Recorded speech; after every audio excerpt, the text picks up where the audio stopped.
का मागणी करावी वाटते? का दिल्लीमध्ये मराठी साहित्य संमेलन 98व हे पार पडतंय आणि दिल्ली आणि महाराष्ट्र यांचं एक अतूट नातं आहे आणि या अतूट नात्यामध्ये मराठा योद्धा म्हणून सुभेदार मल्हारराव होळकर यांचं फार मोठं योगदान आहे। जेव्हा जेव्हा सुभेदार मल्हारराव होळकर हे उत्तर भारतामध्ये स्वारीवरती गेले आणि जेव्हा त्यांनी पत्रव्यवहार केला तेव्हा त्यांचा पत्रव्यवहार हा पूर्णपणे मराठी भाषेमध्ये असायचा। म्हणजे मराठी भाषेचा विस्तार करण्याच्या कार्यामध्ये सुभेदार मल्हारराव होळकर यांचं फार मोठं योगदान आहे।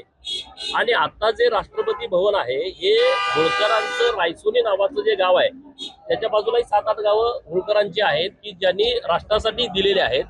राष्ट्रपती भवन हे होळकरांनी दिलेल्या प्रॉपर्टीमध्ये आहे।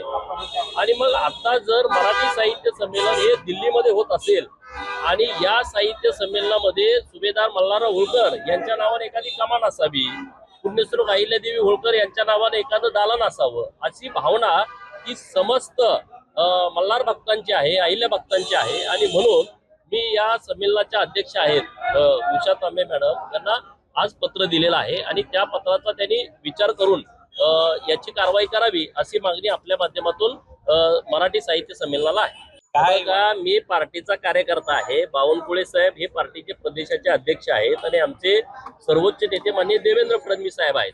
आता कोण पार्टीत येणार हे वरिष्ठ लोकांना माहित आहे। पण आज जयंत पाटील साहेबांचा वाढदिवस आहे, काय शुभेच्छा?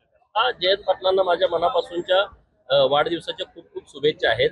त्यांच्या हातून चांगलं काम महाराष्ट्रासाठी घडावं अशा सदिच्छा आहेत। एबीपी माझा, उघडा डोळे बघा नीट।